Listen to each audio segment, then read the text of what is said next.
Baik, bismillahirrahmanirrahim. Assalamualaikum warahmatullahi wabarakatuh.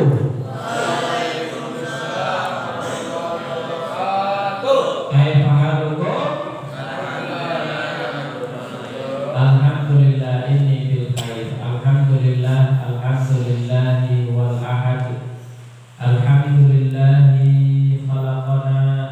Alhamdulillahi alladzi khalaqalakum ma fil ardi jami'an. Tsumma stawa ila samai fasawwahunna sab'a samawat wa huwa bikulli syai'in 'alim. Allahumma shalli ala sayyidina Muhammad wa ala ali sayyidina Muhammad. Alhamdulillah sudah kita jalankan salah satu rutinitas kewajiban kita, yaitu sholat subuh berjamaah yang insya Allah membawa keberkahan bagi kita, karena sesungguhnya inna sholata tanha 'anil fahsya'i wal munkar. Sholat yang baik, sholat yang benar, sholat yang khusyuk itu bisa mencegah diri kita dari perbuatan keji dan mungkar. Insya Allah kalau orang sering sholat maka akan terjaga hatinya, terjaga matanya, terjaga telinganya, terjaga tangannya, terjaga kakinya dari melakukan kekejian, keburukan dan kemaksiatan. Kan lucu kalau orang baru sholat habis itu baru keluar langsung pengen berbuat maksiat. Lucu berarti ada yang salah dalam sholat.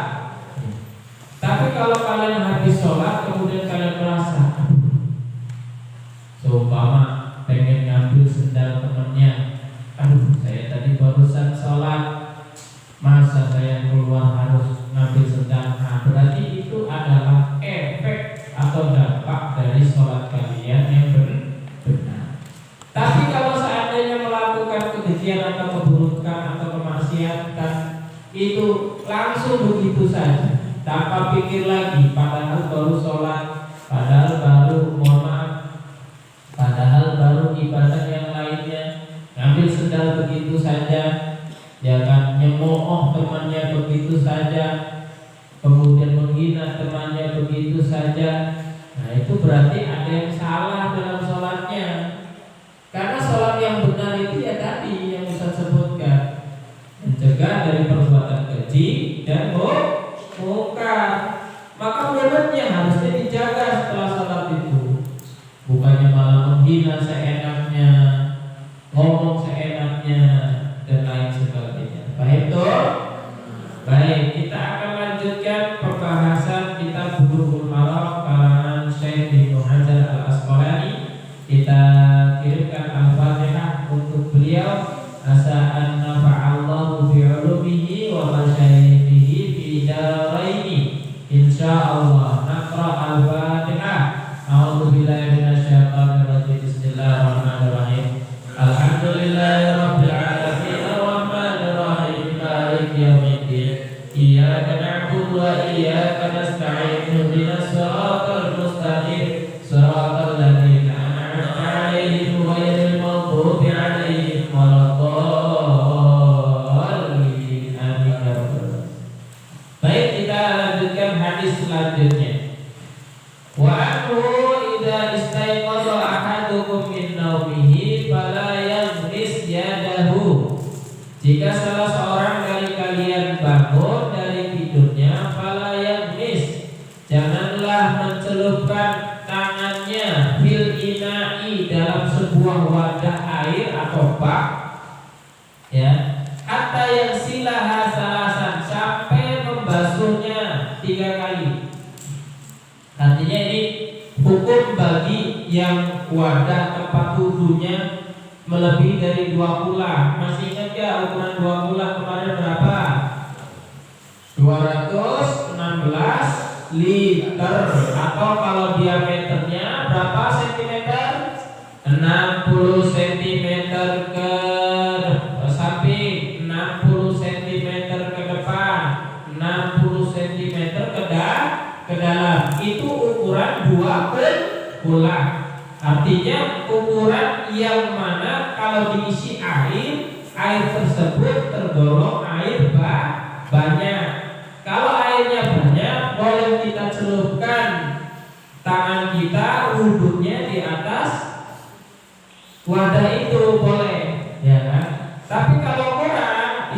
dianjurkan. Paham? Nah, kalau wadahnya lebih dari 2 kula atau lebih dari 216 meter liter, maka walaupun airnya banyak, Rasulullah tidak menganjurkan tangan kita dicelupkan. Karena apa? Karena baru bangun tidur. Ya, kata Nabi, fa innahu la yadri aina batat yadahu. Karena sesungguhnya dia tidak tahu di mana tangannya menetap selama tidur. Ya, gentayangan kemana-mana, mana garuk-garuk depan, garuk-garuk di depan ke belakang. Takutnya ada najis. Nah, itulah. Ya, itulah.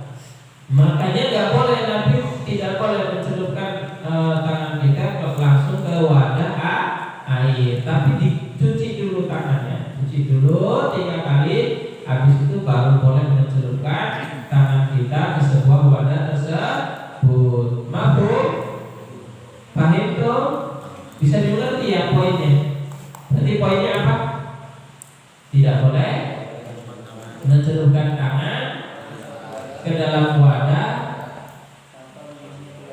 setelah bangun dari tidur. Ya, poinnya setelah bangun tidur. Kalau sadar tidak apa-apa. Tapi kalau baru bangun tidur, bahkan ada ulama, salah satu ulama yang mewajibkan, karena saking takutnya terkena najis. Baik, selanjutnya wa al-Laqit bin Sabirah radhiyallahu anhu qala Rasulullah sallallahu alaihi wasallam. Ya, ini dari Laqit bin Sabirah. Beliau berkata bahwa Rasulullah sallallahu alaihi wasallam bersabda, asbihil wudu'a, sempurnakanlah wudu, wa khalil bainal asabi'i. Khalil itu mencela-cela seperti ini. Nah, kalau wudu di sela-sela seperti ini. Nah, kaki juga seperti itu. Wa baligh bil istinsyaqi, dan sampaikan sungguh-sungguh dalam istinsyak. Istinsyak itu kemarin apa? Menghirup air ke dalam hidung. Ya. Illa antakuna shaiman, kecuali bagi orang yang sedang berpuasa. Kalau orang yang sedang berpuasa tidak perlu dihirup. Ya. Cukup dibasuh permukaannya saja. Ya, artinya di depannya aja. Tidak perlu masuk apalagi dihirup. Paham ya? Takutnya jadi batal. Paham ya? Apalagi dihirup, beras masuk nanti. Pokoknya aneh kalau orang lagi puasa wudunya lama, curiga. Apalagi kumur-kumurnya lama. Masuknya banyak, keluarnya sedikit. Wah, itu apalagi itu bahaya. Paham ya? Akhrajahu arba'a wa sahahahu Ibnu Khuzaimah. Wa li Abi Dawud fi riwayatin idza tawadda'ta faqaddih. Jika kamu berwudu, maka berkumur-kumurlah. Apalagi yang baru selesai makan, seperti yang Ustaz sudah jelaskan sebelumnya.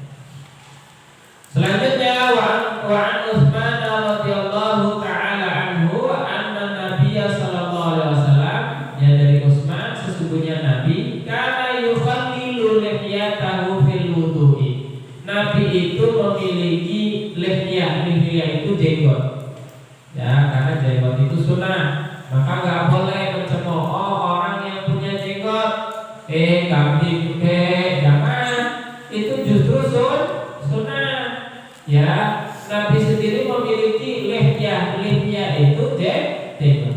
Nah, ketika Nabi berwudu, Nabi itu yukhalil itu tadi, jadi menyela-nyela seperti ini. Ya, nah di sela-sela seperti ini. Ya, di sela-sela itu sunnah ya. Nah, yang punya jenggot silakan. Ya, sunnah. Ya, sunnah. Seperti itu. Tidak wudu di sela-sela seperti itu supaya kena air juga. Bisa mengerti? Baik, satu hadis lagi ya, setelah itu selesai.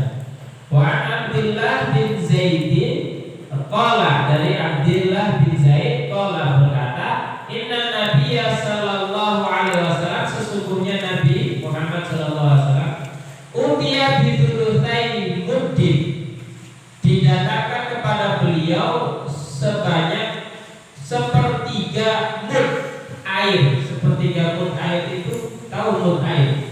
Satu mud itu adalah seukuran telapak tangan orang Arab sendiri.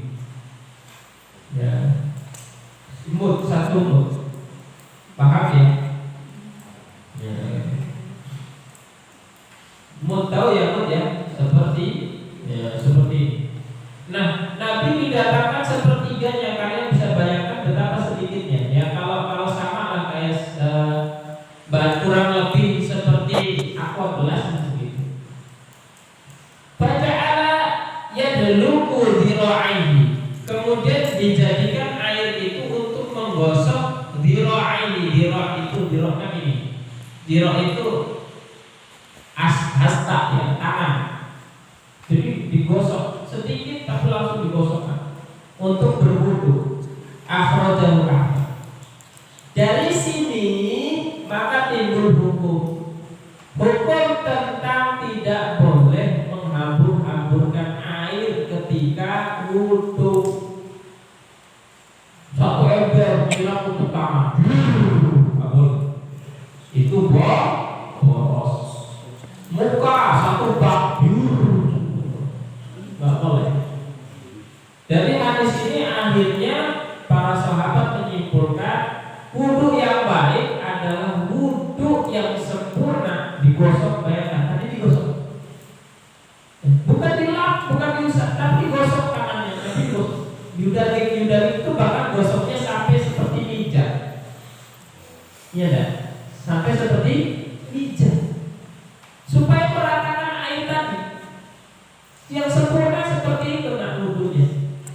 Bukan biur udah, biur udah, muka juga udah. Yang benar itu sampai yudalik, ya, digosok sampai seperti pijat supaya rata air. Dengan air yang kecil, maka nanti praktek coba pakai keran itu, kerannya tidak usah ngocor terlalu deras, kasih air yang sedikit. Itu yang sempurna, yang sesuai sunnah Nabi. Kemudian praktekkan mukanya digosok dengan benar semuanya, tangannya digosok